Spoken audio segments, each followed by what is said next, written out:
This is Ponyo, the 5-year-old mustang, who's been in captivity about a year. Use lunging to augment her riding skills, so I will be switching on and off to help develop different muscles.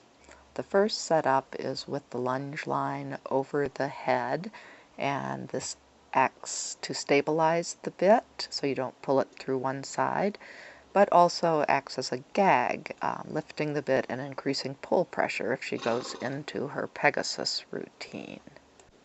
Attach the lunge line first, then reins, then side reins, so the action of the line is directly on the bit. The second way to set the line is directly to the bit, and with side reins, the side reins will stabilize the bit. In this arrangement, the order is reins, side rein, then lunge line, with the action of the line directly on the bit again. Ponyo began lunging in a cavesson, but is now lunging off the bit to help her learn acceptance of the snaffle.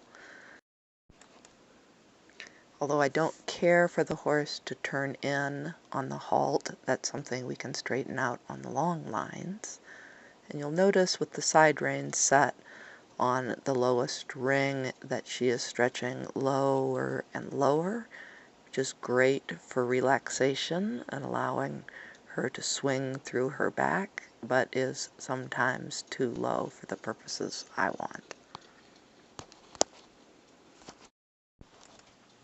The next setup is a variation I don't see very often, crossing the side reins, but it seems to work really well with this little mustang mare. And you can see from the beginning she's chewing the bit and relaxing her jaw and pull more. When she begins to work, she stays more pull high. And with the side reins this close to her shoulders, she does not fall out as much, stays a little more upright, keeps her neck more in front of her shoulders unless I overbend her with the lunge line. And she starts to stay steadier on the bridle in the downward transition, and what's really good is that she walks into the halt without turning and squares herself up.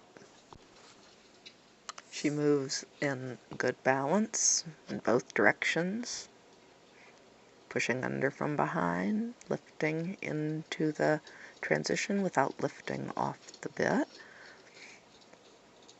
And she seems very comfortable just stepping into the canter with the side reins this way and there. I've overbent the neck a little and almost broke her to trot. And again, you'll see her staying steady in the downward transitions and once again walking into a nice square halt without turning in. I thought a fitting end to the video would be to look at the hindquarters of the horse. We spend too much time looking at their head and neck, and I want you to notice 4 things. One is the muscling over the top of the horse behind the saddle and over the croup, the muscling over the hamstring and the back of her hind legs, under her tail, and then to look at her feet, how much she is tracking up, that is how close the front foot and the hind foot are together, and fourthly, how much she is off the ground. And that's a good place to use your stop and your back tools to compare the differences in the horse. And then we'll just end with a look at the whole horse and see how many differences in her musculature and way of moving you can find. It's only been 5 months, so they're pretty subtle.